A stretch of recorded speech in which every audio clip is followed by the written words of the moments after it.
এই ভিডিওতে পশ্চিমবঙ্গ মধ্য শিক্ষা পর্ষদের অষ্টম শ্রেণীর গণিত প্রভা বইয়ের 12 নম্বর অধ্যায়ের কোষে দেখি 12-র 5-এর দাগ এবং 6-এর দাগের অঙ্কগুলো করে দেওয়া হলো। 5-এর দাগের অঙ্কে কি বলা হচ্ছে? 5-এর দাগের অঙ্কে বলা হচ্ছে এক ধরনের জার্মান সিলভার। এই জার্মান সিলভারে তামা, দস্তা ও নিকেলের পরিমাণের অনুপাত 4:3:2। এই ধরনের 54 কিগ্রা জার্মান সিলভারে আর কত কিগ্রা দস্তা মেশালে সেই পরিমাণের অনুপাত 6:5:3 হবে? হিসাব করে লিখি। দেখো, জার্মান সিলভার তৈরি করতে তামা, দস্তা ও নিকেলকে একটা নির্দিষ্ট অনুপাতে মেশাতে হয়। ঠিক আছে? তামা, দস্তা ও নিকেলের সেই অনুপাতটি হলো 4, 3 এবং 2। এবার আমার কাছে আছে কত কিগ্রা জার্মান সিলভার? আছে 54 কিগ্রা জার্মান সিলভার। তো 54 কিগ্রা জার্মান সিলভার হোক বা 200 কিগ্রা বা 1 কুইন্টাল, তাতে কোনো যায় আসে না। যে অনুপাতে মেশানো হবে, অল্প জার্মান সিলভারেও যে অনুপাতে মেশানো হবে, ঠিক বেশি জার্মান সিলভারেও সেই অনুপাতেই মেশানো হবে। তাহলে 54 কেজি জার্মান সিলভারে যে তামা, দস্তা ও নিকেলের অনুপাত আছে সেটি হলো 4, 3 এবং 2। তাহলে এই 54 কেজিতে তামা কতটা আছে, দস্তা কতটা আছে এবং নিকেলের পরিমাণ কতটা আছে সেটা আমরা কিন্তু সহজেই বের করতে পারবো এই অনুপাতকে কাজে লাগিয়ে। তারপরে বলেছে আর কত কিগ্রা দস্তা মেশাতে হবে। তাহলে যেহেতু জানি না কত কিগ্রা, এক্স কিগ্রা ধরে চালিয়ে দেব। এক্স কিগ্রা দস্তা মেশালে যে নতুন অনুপাতটা হবে তামা, দস্তা ও নিকেল, সেটা হবে 6:5:3। তাহলে চলো মুখে না বলে কাজে করে দেখাই। কোষে দেখি 12। ঠিক আছে? কত দাগ? 5-এর দাগ। কি বলা হচ্ছে? 54 কেজি জার্মান সিলভার আছে। তাহলে মোট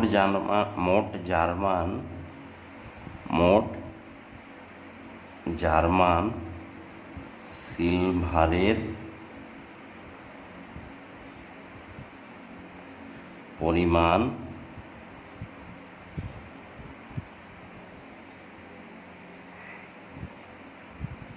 54 কেজি হলো। এবার এই যে জার্মান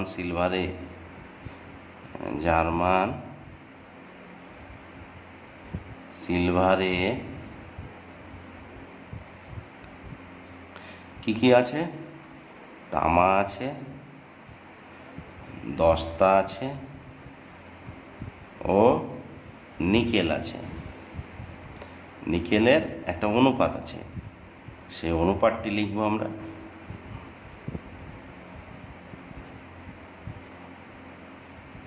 কত অনুপাতে আছে?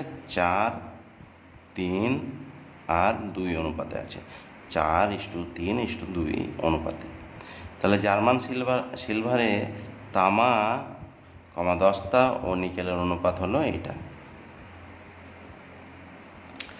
এবার এই অনুপাতকে কাজে লাগিয়ে 54 কেজি জার্মান সিলভারে তামা কতটা আছে, দস্তা কতটা আছে ও নিকেলের পরিমাণ কতটা আছে সেটা বের করতে পারবো।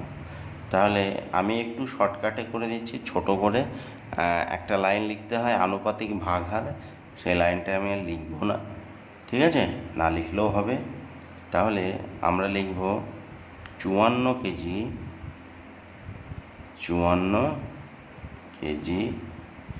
জার্মান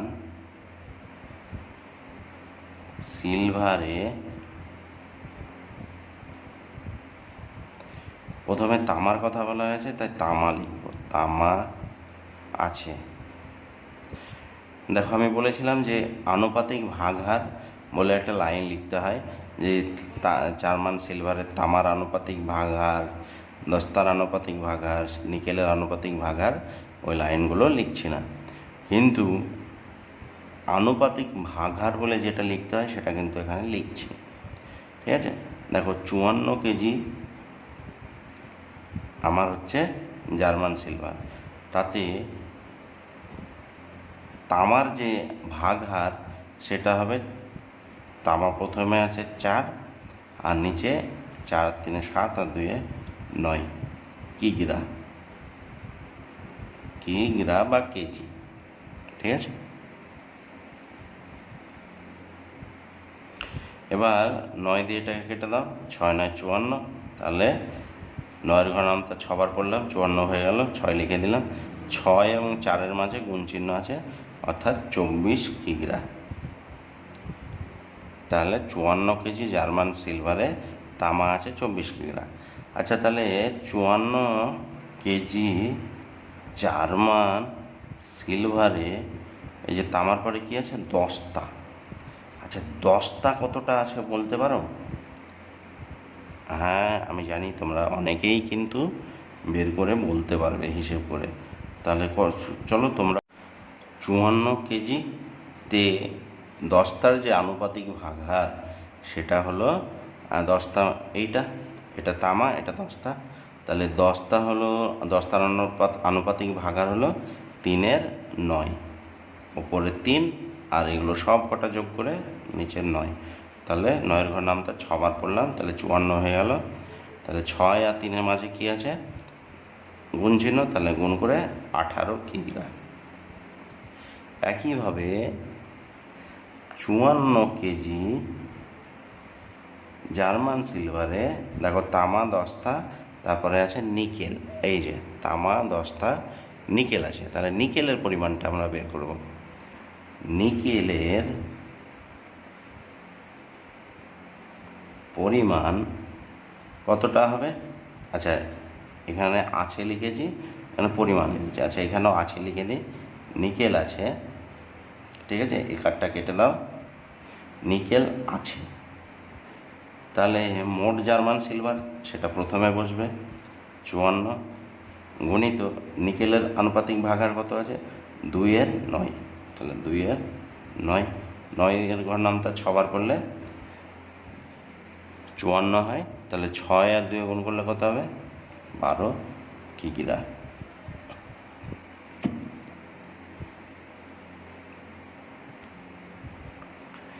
এবার আমাদেরকে বলেছে আর কত কিগ্রা দস্তা মেশাতে হবে। লিখব, ধরি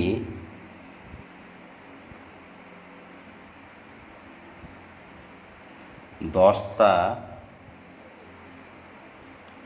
মেশাতে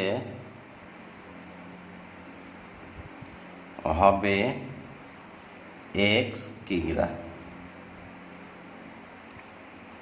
হলো, এবার দেখো এক্স কিগ্রা দস্তা মেশাতে হবে। তাহলে আমার দস্তাটা কোথায় আছে দেখো তো, এই যে তামার আছে 24 কেজি, দস্তা আছে 18 কেজি। তাহলে এখানে শর্তানুসারে করব, শর্তানুসারে। দেখো দস্তা কতটা আছে, 18 কেজি, তার সঙ্গে এক্স কেজি আমি আরও মেশাবো, তাহলে বাড়বে। দস্তা আছে 18 কেজি, তার সঙ্গে আরও এক্স কেজি মেশাবো, তাহলে দস্তাটা বাড়বে। তাহলে বাড়লে যোগ করতে হয়। এবার দস্তার পরে আমি নিকেল যেটা আছে সেটা লিখে নিলাম 12। এখানে আমি কি কি নিলাম, এখানে নিলাম দস্তা আর নিকেল, মানে শেষের দুটো নিলাম। এবার বইয়ে যে অনুপাতটা দেওয়া আছে নতুন অনুপাত, সেখানে নতুন অনুপাতে বলা আছে 6 5 8 3। ঠিক আছে, এই দেখো এই অনুপাতটা বলা আছে, এটা আমি রাপে লিখলাম। দেখো আমি নিয়েছি মাঝেরটা শেষেরটা, তাহলে অনুপাতের ভিতরেও আমি মাঝেরটা শেষেরটা নেব। ঠিক আছে, তাহলে 5/3 হলো। দেখো 3টে অনুপাত ছিল, আর এখানে কিন্তু আমি 3টেই লিখলাম না, 2টো লিখলাম। যেহেতু আমি এখানে এই যে দস্তা 18 কেজি আর নিকেল 12 কেজি, দস্তার নিকেল নিয়েছি, এখানেও কিন্তু তামা দস্তার নিকেল, এই দস্তা আর নিকেলটা আমি এখানে নিয়েছি, তামাটা নিয়ে নিই, তামাটা এখানেও বাদ দিয়ে দিয়েছি, এখানেও বাদ দিয়ে দিয়েছি।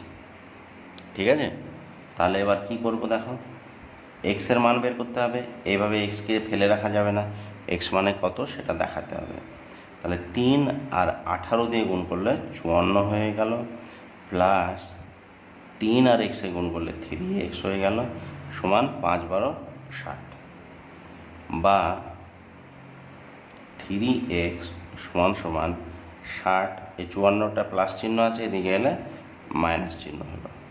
তাহলে বা x সমান সমান 60 থেকে 54 বাদ দিলে কত হয় 6, নিচে 3, 3 দুগুণে 6, বা x সমান সমান 2। তাহলে এখানে x এর মান কত পেলাম, 2 কিগ্রা। ঠিক আছে, তাহলে এই জায়গাটায় তোমাদের মনের মধ্যে যদি কোনো ডাউট থাকে যে এই শেষের দুটো নিলেন, প্রথমের দুটোও তো নিতে পারতেন। হ্যাঁ, প্রথমের দুটো অর্থাৎ তামা আর দস্তা, এই যে তামা আর দস্তা, তাহলে এখানে আমাদেরকে 24 আর 18, মানে 24টা উপরে আর 18 প্লাস এক্স, মানে যেইভাবে এখানে প্রথমে যেটা আছে সেটা প্রথমে বসবে।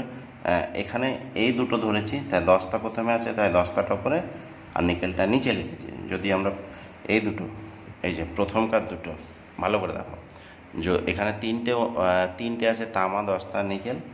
আমি ধরেছি দস্তা আর নিকেল, এই দস্তা আর নিকেলের মধ্যে দস্তাটা প্রথমে আছে, তাই দস্তাটাকে উপরে দিয়েছি, আর নিকেলটা পরে আছে, তাই নিকেলটাকে নিচে দিয়েছি। যদি তোমরা কেউ তামা আর দস্তা ধরতে নিকেলটা বাদ দিতে, তাহলে তামাটা হতো ওপরে, মানে 24 ওপরে হতো, আর নিকেল কত আছে, এই দস্তা কত আছে 18x, এটা নিচে হতো। তাহলে এখানেও অনুপাতের ভিতরে তামা আর দস্তা নিতাম, মানে 6 ওপরে 5 নিচে, আর নিকেলটা বাদ হয়ে যেত।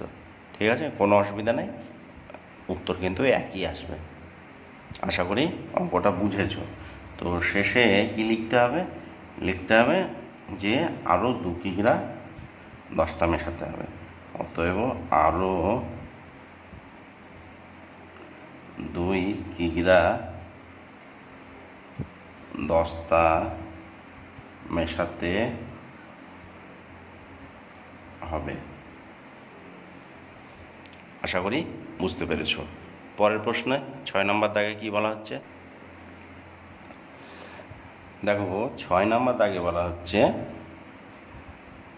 2 প্রকার গুঁড়ো সাবানে সোডা ও সাবান গুঁড়োর পরিমাণের অনুপাত যথাক্রমে 2:3 এবং 4:5। আচ্ছা, 2 প্রকার গুঁড়ো সাবান আছে, তাহলে প্রথম প্রকার গুঁড়ো সাবানে সোডা ও সাবান গুঁড়োর অনুপাত এটা, আর দ্বিতীয় প্রকার গুঁড়ো সাবানে সোডা ও সাবান গুঁড়োর পরিমাণ এটা। যদি প্রথম প্রকারের 10 কিগ্রার সঙ্গে দ্বিতীয় প্রকারের 18 কিগ্রা মেশানো হয়, তাহলে দেখো এখানে 2 প্রকার গুঁড়ো সাবানের কথা বলা হয়েছিল, তার মধ্যে প্রথম প্রকারটা হচ্ছে 10 কিগ্রা এবং দ্বিতীয় প্রকারটি হচ্ছে 18 কিগ্রা। তাহলে 10 কিগ্রাতে সোডা ও সাবান গুঁড়োর পরিমাণ, এই অনুপাতটাকে কাজে লাগিয়ে বের করব, এবং 18 কিগ্রা যেটা দ্বিতীয় প্রকার গুঁড়ো সাবান, অর্থাৎ 18 কিগ্রা গুঁড়ো সাবানে এই অনুপাতটাকে কাজে লাগিয়ে সোডা এবং সাবান গুঁড়োর পরিমাণ বের করে নেব। তাহলে বের করার পরে গুঁড়ো সাবানে যে দুটো বের হলো সাবান গুঁড়ো, প্রথম প্রকারের সাবান গুঁড়ো এবং দ্বিতীয় প্রকারের সাবান গুঁড়ো, যে পরিমাণটা বের হলো সেটাকে যোগ করব। ঠিক আছে, চলো করে দেখাই। দেখো, প্রথম প্রকার গুঁড়ো সাবানের পরিমাণ 10 কিগ্রা। এবার প্রথম প্রকার গুঁড়ো সাবানে কি আছে, সোডা ও সাবান গুঁড়োর অনুপাত, সোডা ও সাবান গুঁড়োর অনুপাত কি আছে? অনুপাতটা দেওয়া আছে 2:3, 2:3। তাহলে এই যে অনুপাতটাকে কাজে লাগিয়ে 10 কিগ্রা গুঁড়ো সাবানে সোডা কতটা আছে আবার সাবান গুঁড়ো কতটা আছে সেটা বের করব। তাহলে লিখব অতএব 10 কিগ্রা গুঁড়ো সাবানে, ঠিক আছে, গুঁড়ো সাবানে সোডা আছে কতটা আছে? 10 গুণিত এর আনুপাতিক ভাগা। দেখো সোডা প্রথমে আছে, তাহলে সোডা 2, আর এই দুটো যোগফল হচ্ছে 5। 5 দিয়ে এটাকে কেটে দাও, তাহলে হলো কত? 4 কিগ্রা। এইটা আবার একই পদ্ধতিতে আমরা 10 কিগ্রা গুঁড়ো সাবানে যে সাবান গুঁড়োর পরিমাণ সেটা বের করব। সাবান গুঁড়ো আছে, দেখো মোট কত কিগ্রা? 10 কিগ্রা। 10 কিগ্রা বসালাম। এবার কি বের করছি? গুঁড়ো সাবান গুঁড়ো। সাবান গুঁড়োর কোনটা? 3। তাহলে আর আনুপাতিক ভাগার হচ্ছে এ দুটো যোগফল 3-এর 5। এবার এটা কেটে দাও, 5 দুগুণে 10, 5-এর ঘর নামটা দুবার করলাম তাই 10 হয়ে গেল। তাহলে 5-এর ঘর নামটা দুবার করে 10 হলো, তো তাই 2 বসবে এখানে কেটে। আবার 3 দুগুণে কত হলো? 6 কিগ্রা হলো। এবার আমরা দ্বিতীয় প্রকার গুঁড়ো সাবানটা দেখব। দ্বিতীয় প্রকার গুঁড়ো সাবানের পরিমাণ কতটা আছে? দ্বিতীয় প্রকার গুঁড়ো সাবান আছে 18 কিগ্রা। 18 কিগ্রা। এবার দ্বিতীয় প্রকার গুঁড়ো সাবানে সোডা ও সাবান গুঁড়োর অনুপাত 4:5। দ্বিতীয় প্রকার গুঁড়ো সাবানে সোডা ও সাবান গুঁড়োর আনুপাতিক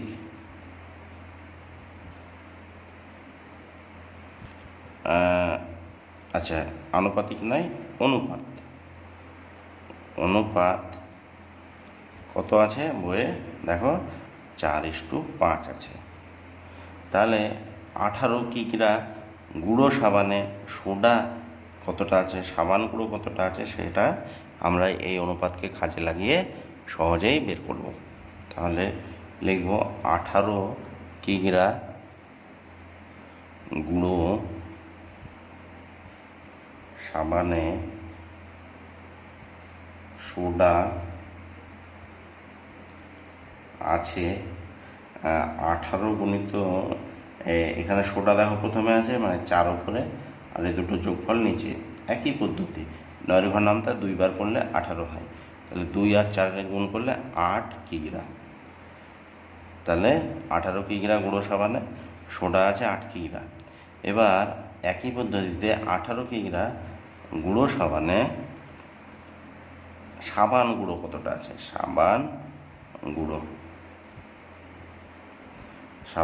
আছে কতটা আছে? দেখো 18 কিগ্রা মোট হচ্ছে আমার গুঁড়ো সাবান, এতে সাবান গুঁড়োর অনুপাতটা হচ্ছে 5। তাহলে 5-এর নিচে 9, 5-এর নিচে 9, এটা কেটে দাও। দুবার করলে 9-এর ঘর নামটা দুবার করলে 18 হয়। তাহলে 5 আর 2 গুণ করলে 10 কিগ্রা। এই যে 10 কিগ্রা, আশা করি বুঝেছ। এবার কি বলেছে? 2 প্রকার গুঁড়ো সাবানকে মিশিয়ে দেওয়া হলো, দিয়ে সাবান গুঁড়ো কতটা থাকবে সেটা দেখানো হলো। তাহলে 2 প্রকার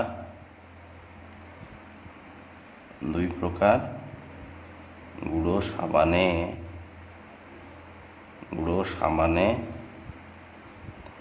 মোট সাবান গুঁড়োর পরিমাণ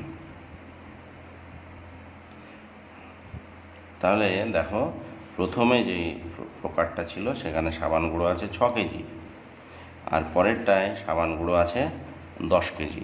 তাহলে 6 প্লাস 10 সমান সমান 16 কিগ্রা হলো। এবার কি বলেছে, প্রশ্নে বলেছে যে যদি 10 কিগ্রার সঙ্গে দ্বিতীয় প্রকারের 18 কিগ্রা মেশানো হয় তবে নতুন গুঁড়ো সাবানে কত অংশ সাবান গুঁড়ো থাকবে। তাহলে সাবান গুঁড়োটা অংশে দেখাতে বলেছে। যেহেতু আমরা 2 প্রকার গুঁড়ো সাবানে মোট সাবান গুঁড়ো বের করে সাবান গুঁড়োটাকে যোগ করেছি, তাই অংশ দেখাতে বললে এটা লিখতে হবে সাবান গুঁড়ো থাকবে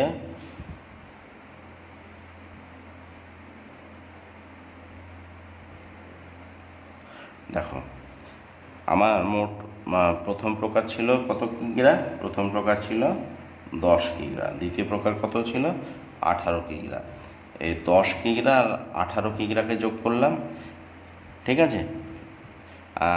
আর এদের মধ্যে যে সাবান গুঁড়ো ছিল প্রথমে 6 কিগ্রা আর পরেরটা 10 কিগ্রা, এই দুটোকে যোগ করলাম, দিয়ে সাবান গুঁড়ো দেখাতে বলেছে তাই যেটা দেখাতে বলেছে সেটা উপরে লিখলাম, আর মোট যে গুঁড়ো সাবান বা সাবান গুঁড়ো সেটা নিচে লিখলাম। এবার 16/10 আর 18তে কত হয় 28, তাহলে 4 দিয়ে কেটে দাও, 4 4 16, 4 দিয়ে কেটে দাও, 4 7 28, 4-এর ঘর নামতা 4 বার করলে 16 হয়, আর 4-এর ঘর নামতা 7 বার করলে 28 হয়। এই যে আমি এটা করলাম এটাকে কাটাকুটি চলতি ভাষায় বলে, আর অঙ্কের ভাষায় এটাকে লঘিষ্ঠ আকার বলে। তাহলে ওপরে হলো 4, নিচে হলো 7, অংশে চেয়েছিল, দেখো অংশেই প্রকাশ পেল এটা ভগ্নাংশের আকারে। আশা করি তুমি অঙ্কটা খুব সহজ করে বুঝেছো। যারা বুঝতে পারছো না তারা অবশ্যই কমেন্ট করবে, আর এই অঙ্কটাকে বারবার ঘুরিয়ে ফিরিয়ে দেখো, নিশ্চয়ই বুঝতে পারবে। তোমাদের কাছে আমার একটাই অনুরোধ, চ্যানেলটিকে অবশ্যই নতুন হলে সাবস্ক্রাইব করো, পাশে থাকা বেল আইকনটি প্রেস করে দেবে, বন্ধুদের মধ্যে ভিডিওগুলো শেয়ার করবে, চ্যানেলের নামও বন্ধুদেরকে জানাবে, ঠিক আছে। এতক্ষণ পর্যন্ত আমার ভিডিও দেখার জন্য অসংখ্য ধন্যবাদ। ভালো থেকো, সুস্থ থেকো।